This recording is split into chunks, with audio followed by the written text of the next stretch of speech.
여러분, C.S. 루이스 하면 뭐가 가장 먼저 떠오르세요? 아마 많은 분들이 나니아 연대기 같은 판타지 소설을 생각하실 거예요. 근데 말이죠, 그는 단순히 이야기꾼이 아니었습니다. 우리 현대사회를 향해 아주 날카로운 경고를 던진 정말 중요한 문화 비평가이기도 했거든요. 과연 그가 우리에게 무엇을 경고하고 싶었는지 지금부터 한번 제대로 파헤쳐보죠. 바로 이 질문, 여기에 핵심이 있습니다.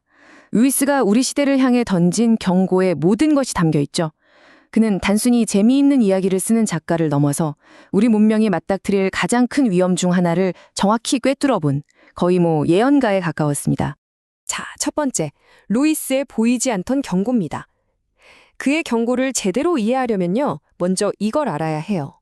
그가 소설가이기 이전에 그 시대의 거대한 생각의 흐름과 정면으로 부딪혔던 사상가였다는 사실 말입니다.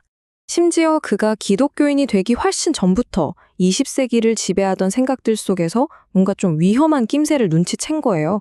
그때가 어떤 시대였냐면요. 다윈, 마르크스, 프로이트 같은 사람들이 세상을 뒤흔들던 때였어요. 생명의 기원, 사회 구조, 인간의 덩신, 이 모든 걸 그냥 물질적인 과정일 뿐이라고 설명했거든요. 루이스는 바로 여기서 이러다간 인간의 가치나 의미 같은 건 다 사라져버리겠는데? 하고 그 위험을 본능적으로 감지한 거죠. 그럼 두 번째, 과학 만능주의란 과연 뭘까요?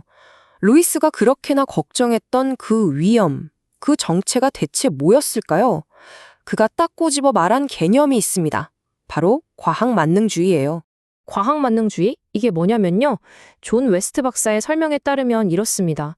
자연 과학만이 진짜 지식을 얻을 수 있는 유일한 길이고 그렇기 때문에 과학 전문가들이 사회를 이끌고 통치해야 한다. 바로 이런 믿음인 거죠. 자, 근데 여기서 진짜 중요한 게 있어요.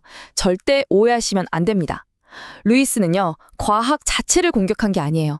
오히려 그는 끊임없이 의심하고 열린 마음으로 토론하는 진짜 과학을 옹호했습니다. 그가 문제 삼았던 건 과학이 모든 질문에 답할 수 있는 것처럼 신격화되고 전문가가 그렇다면 그런 줄 알아 하면서 무조건 복종하게 만드는 이념, 바로 그 과학 만능주의였던 거죠. 이 둘을 구분하는 것, 여기서부터 모든 이야기가 시작됩니다. 세 번째 섹션, 마법사의 쌍둥이입니다. 루이스가 이 과학 만능주의의 본질을 설명하려고 정말 기가 막힌 비유를 하나 듭니다. 한번 들어보세요. 좀 도발적일 수도 있는데 루이스는 과학 만능주의가 사실은 고대의 마법과 놀라울 정도로 닮은 쌍둥이라고 주장했어요. 그 둘 사이에 아주 소름 끼치는 공통점이 세 가지나 있다는 겁니다. 그 세 가지가 뭐냐? 첫째는 대체 종부가 되려는 것. 둘째는 맹목적인 믿음을 요구하는 것. 그리고 셋째는 결국 권력을 추구한다는 겁니다. 자, 하나씩 한번 살펴볼까요? 첫 번째 유사점, 종교. 과학이 어느 순간 종교처럼 기능할 수 있다는 거예요. 실제로 웨스트 박사가 지적했듯이 다윈의 생일을 두고 무신론자들의 크리스마스라고 부를 정도니까요. 이게 뭘 의미하겠어요? 객관적인 탐구 방법이 아니라 특정 인물이나 이론을 거의 숭배하는 수준의 교리가 되어버리는 거죠. 두 번째는 맹신입니다. 루이스가 2차 세계대전 때 보니까 사람들이 역사 같은 건 잘 안 믿으면서도 과학이 그렇대 이 한마디만 하면 그냥 다 믿더라는 거예요. 마치 열려라 참깨 같은 마법의 주문처럼 모든 비판적인 생각을 딱 멈추게 만드는 거죠. 그리고 세 번째, 이게 제일 무서운 건데요. 바로 권력입니다.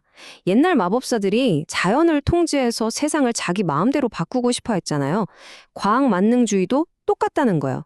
자연, 인간, 사회, 이 모든 걸 통제하고 자기들 뜻대로 재창조하려는 그 욕망. 이게 바로 둘의 궁극적인 공통 목표라는 겁니다.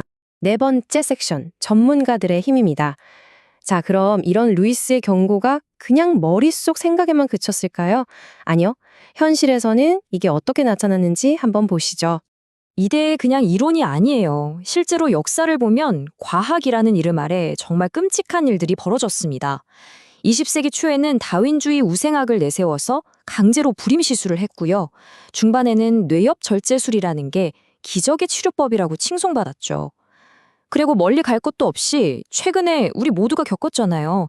팬데믹 때 전문가들이 이끄는 봉쇄 정책을 두고 얼마나 많은 논쟁이 있었습니까? 이런 위험한 흐름이 시대를 관통해서 계속 이어지고 있다는 겁니다. 루이스는 바로 이런 과학 독재, 즉 사이언토크라시를 경고한 겁니다. 이게 뭐냐면요. 한 분야의 과학 전문가가 마치 모든 걸 다 아는 것처럼 윤리, 경제, 자유 같은 아주 복잡한 문제까지 다 판단할 수 있다고 착각하는 거예요. 그리고 정치인들은 그저 그 전문가들의 말을 따르는 꼭두각시가 되어버리는 세상, 바로 그걸 경고한 거죠. 실제로 보세요. 저명한 과학자인 제임스 러브록이 기후변화 문제를 해결하려면 한동안 민주주의를 보류해야 할지도 모른다고 말했어요. 과학이라는 이름으로 민주주의 같은 핵심 가치마저 잠시 멈출 수 있다는 생각? 와, 진짜 좀 섬뜩하지 않으세요? 마지막 섹션입니다. 논증을 따르라. 아니, 그럼 이렇게 위험하기만 한 과학 만능주의에 대한 해독제는 없는 걸까요? 다행히도 루이스는 그 대안까지 아주 명확하게 보여줍니다. 그 해독제가 뭔지 아세요? 놀랍게도 바로 과학 그 자체입니다. 과학 만능주의가 아니라 진짜 과학 말이에요. 그러니까 과학이 말하길이라는 말에 그냥 멈추는 게 아니라 정말 왜 그렇지?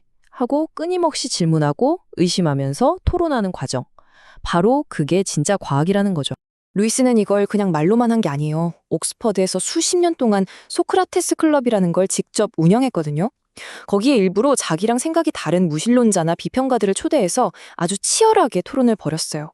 거기엔 딱 하나의 규칙만 있었습니다. 논증이 이끄는 곳이라면 어디든 따라간다. 바로 이거였죠. 그리고 그때 그 클럽에 참석했던 젊은이 중에 나중에 세계에서 제일 유명한 무신론 철학자가 되는 앤서니 풀르라는 사람이 있었습니다.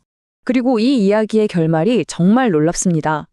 수십 년이 흐른 뒤에 바로 그 앤서니 플루가요, DNA나 물리학에서 나온 새로운 증거들을 쭉 따라가 보더니 평생을 지켜온 무신론을 버리고 신적인 지성이 존재해야 한다는 결론에 이르게 됩니다.